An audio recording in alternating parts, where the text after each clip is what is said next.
Trump is weighing whether to join Israel's strikes on Iran's nuclear sites, as the conflict enters its sixth day and tensions rise between all sides.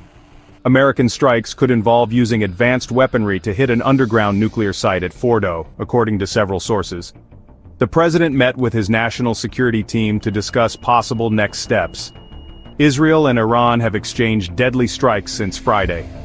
Analysts say Trump's recent comments suggest he may be willing to join the Israelis, even though he previously called for de-escalation and supported diplomatic solutions.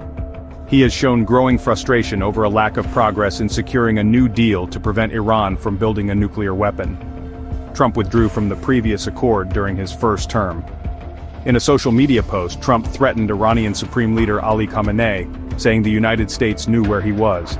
He wrote, "He is an easy target, but is safe there. We are not going to take him out, at least not for now. But we don't want missiles shot at civilians or American soldiers. Our patience is wearing thin." Another post simply read, "Unconditional surrender." On Wednesday, Iran's supreme leader responded directly, saying the country would never surrender. "Any form of United States military intervention will undoubtedly be met with irreparable harm," Khamenei said. "Wise people who know Iran, its people, and its history never speak to this nation in the language of threats because Iranians are not those who surrender," he added.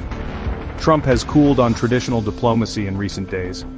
While traveling back from a G7 summit in Canada, he said he was not too much in the mood to negotiate with Iran. Experts say Trump's language suggests he is crossing a threshold that will be very difficult to row back from. Some believe the United States is the closest it has been to entering the conflict since it began. Others suggest Trump could be forced to act if Iran attacks a United States ship or base. However, such an attack could also be an Iranian tactic to pressure Trump into pushing Israel toward negotiations.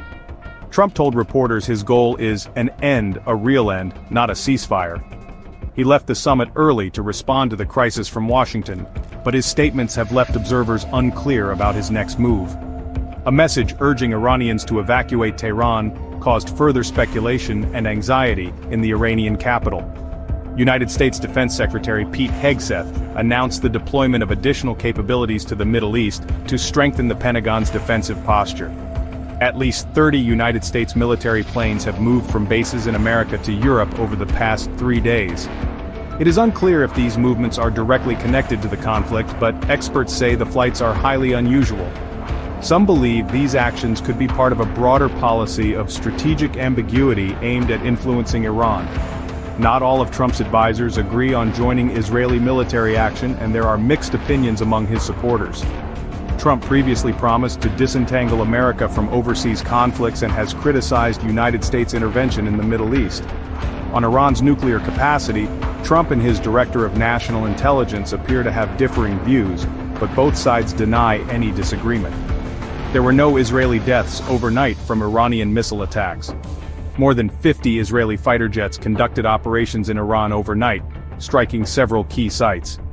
Israel remains America's main partner in the Middle East, and Trump continues to support Israeli Prime Minister Benjamin Netanyahu amid international criticism. Stay informed as this crisis continues to evolve. Credits written by BBC News.